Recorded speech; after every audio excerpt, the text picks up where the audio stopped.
This is Comic Picks by the Glick, and this is your host, Jason Glick. Jason Glick. See? See, I thought I was going to have too much to drink before doing this.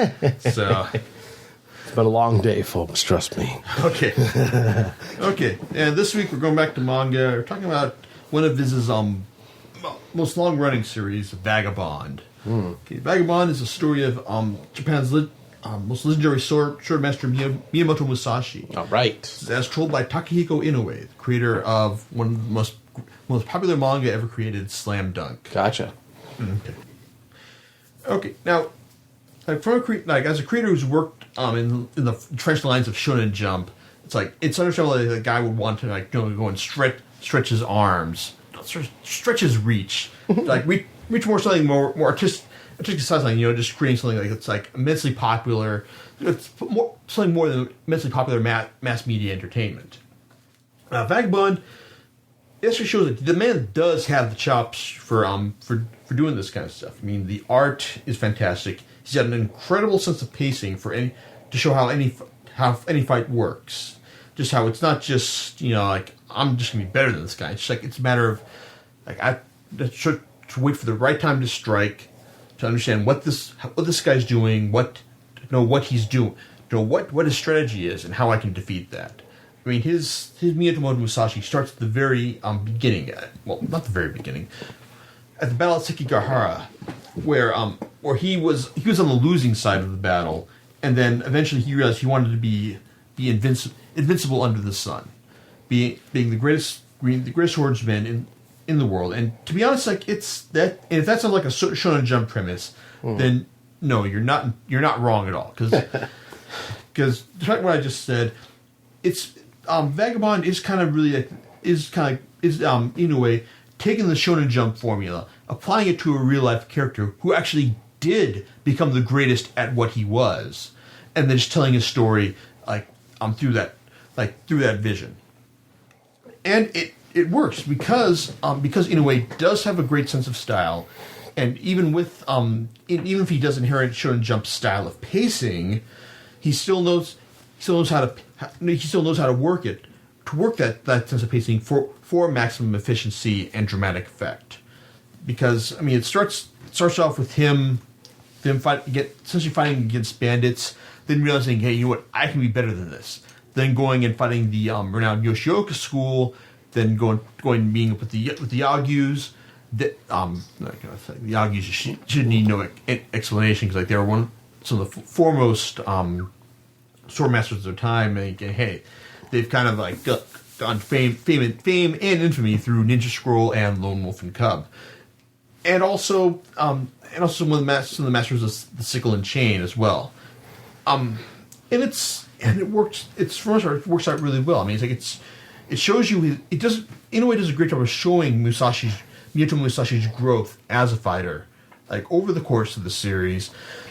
But if I have any complaints about the series, is that it's as well as he has for pacing a fight, it just kind of, the way things are going, it does take too long for a lot of this stuff. I mean, reading in trade paperback, it doesn't become apparent at first, but then you realize that as this thing goes on, not a whole lot of ground is covered. For a series that has gone on for at least 29 volumes. I mean, you've got his origin arc that shows his defeat his side's defeat at the Battle of Sekigahara, and eventually his renouncing of his old name, Shinmen Takezo, to become Miyamoto Musashi. Then you've got him fighting the Yoshioka, meeting up with the Yagyu, fighting the Master of Sickle and Chain. Then there's a gap, which I will get into later. then going back to fighting the Yoshioka, beating their leader, fighting all 70 members of the clan to the death, which is, that volume is an impressive showcase of carnage, because one man versus 70. That's kind of those are odds that you expect Wolverine to walk away from.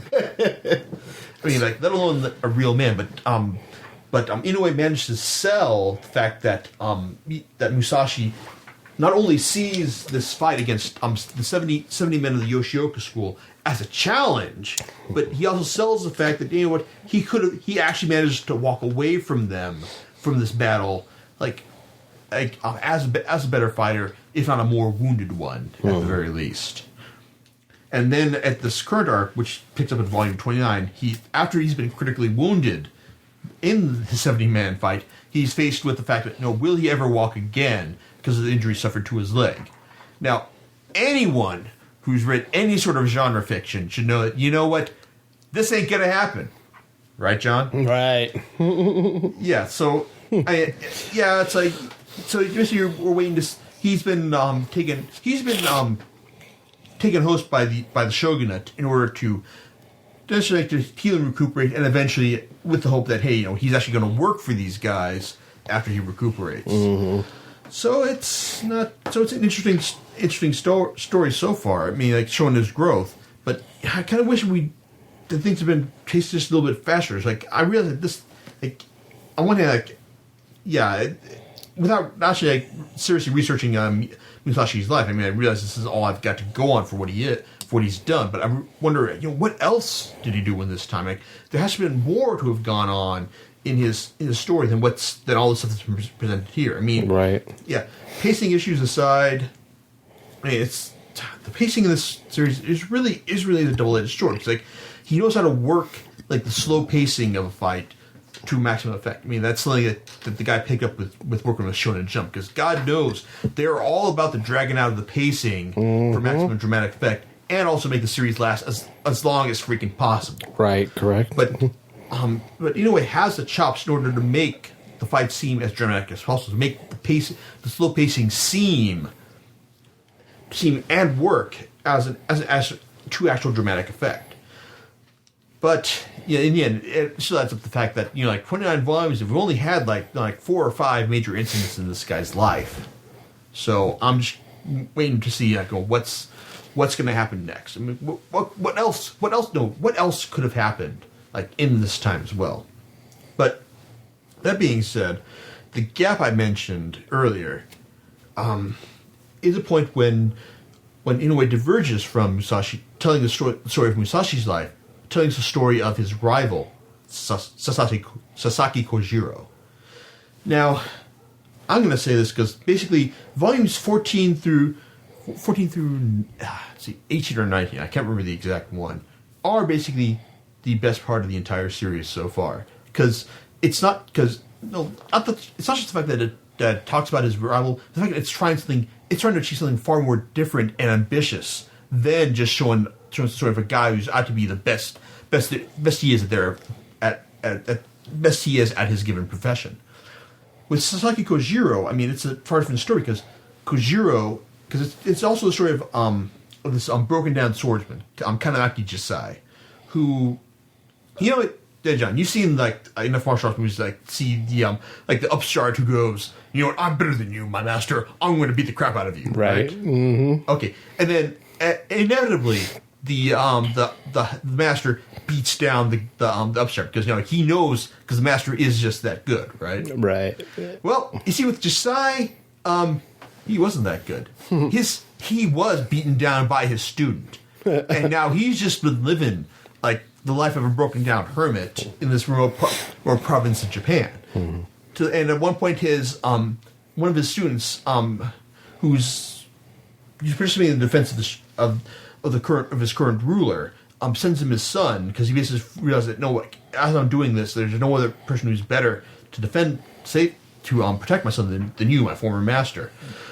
So he sends his master his son, and Jisai finds himself being in the last position he ever expected to find himself in as a father. Making you think, complicating matters even more is that he finds out that this son is deaf. So he's got to become a father to someone who can't. So this person who is singularly unqualified to become a father finds himself being a parent to someone who has a great defect. Mm. And seeing him try to adapt to this is fascinating, because just as a guy who was resigned to just being like a lowly hermit, just going away from the world, is forced to just try and grow as a human. Mm-hmm. That's a great story right there. As is the story of Kojiro, because he's being raised by this guy who knows nothing but the sword, and as it is, he finds his own way to the sword as well. But like this path to the sword, that's his only way of communication. So here's a character who, Jisai doesn't realize that the path of the sword isn't something that's going to lead anyone to anywhere. It's like, look what it did for him. But here's this guy who's his foster son, who realizes that the sword is his only way of communication to the outside world. And even as Jisai manages to integrate himself into the community that's in his area, because after he manages to defeat this other swordsman who's been terrorizing this community for years with Kojiro's help, surprisingly, he realizes he vows not to teach Kojiro anything about the sword, because this isn't going to lead you anywhere. But the problem is, the way he does this is as Kojiro attacks him each time with the sword, Jisai beats him down, using his own skills. Now, can you see the problem with that? Because as Jisai is beating him with the sword, he's still teaching him how to fight. And as his student who beat him down comes back, basically comes out and points this out to him. So Jisai, you're showing him how to fight, but then he's a great swordsman. So you want to send with me in order to have him realize all of his potential. And in the end, that's kind of what Jisai does. But in the end, it's kind of ironic because in the end, Jisai's legacy is that he, by constantly failing at whatever he does, he still leaves the legacy of this great swordsman in Kojiro as a great swordsman. So it's kind of ironic, kind of tragic. But this arc is really the heart. For me, it's the best part of Vagabond, the series so far. And in the end, I realized that the series is kind of building towards the whole Kojiro Musashi fight in the end, because we know that Musashi and Kojiro were historically great rivals. Right. So, this fight is probably going to be the end of the series, because Inoue said that he's ending the series within the next 2 years. So we're going to see the fight, and that's probably going to be the climax of the series. But in the end, it's to be honest, I doubt that it's going to reach any of the emotional high points that Kojiro's solo arc reached over the course of the series. So overall, it's worth reading, and Viz has done a great service for just about anyone by releasing the series in its Viz Big edition, where you get 3 volumes for the price of 2. It's $20 for 3 volumes, and I highly recommend picking up those. Though really, it's if you're just interested in the heart of the series, the volumes 14 through 18, with Kojiro's arc, that's the absolute best you'll get from it. It's at the heart, the series is basically a Shonen Jump story reimagined as art, and it's done by a creator who's got the chops to pull that off. But really, his best work is done when he's not focusing on the main characters at all. So in the end, it's a good series, and even if you don't get all 29 volumes, I'm in this to the very end. So I'll let you know how things turn out, and if the rest of the series is worth buying at all.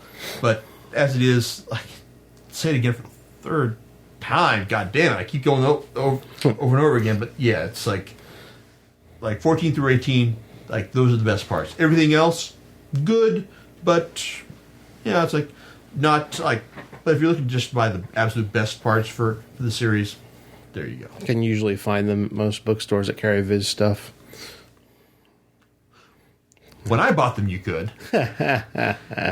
These days, well, So we should probably look into getting some sort of sponsorship deal with Seriously, Amazon. I wasn't asking it in a sense that we're going to make money off of any sponsorship, but it's like I mean, let's put it this way: in most bookstores, have you seen that it's had a good general availability for Vagabond? I think I've seen it on a few shelves. That's what I'm saying. Yeah, back when I started buying the series again when I saw when Borders had this one of their buy four manga get one free sale. Okay. So I started, hey, you know what? I haven't bought a bunch of Vagabond in a while. Let me go ahead and pick up some of those. There you go. So that's what I did, and that's how I started buying most of the series again. But these days, I mean, with the economic downturn and all, with the decrease in graphic novel sales, including manga, right? You might be able to find a bookstore or Borders in particular that has the entire series, but most often than not these days, you'll just see them carrying like the Viz Big edition of Vagabond, or just like the latest volume of the series. Gotcha. Your other alternative is going online, then. Yes. All right. To Amazon, because they got everything. All right. We need to talk with them too. Yeah, it's like we're gonna have to get paid for them because goddamn, it's like I just got their credit card this week, so it's like gotta get paid for all the promotion we give. All the promotion we give to them, because seriously, they've got everything there. Yeah. Okay, and with that, I'm gonna wrap it up, and we'll talk to you again in 2 weeks or so. All right, see you later.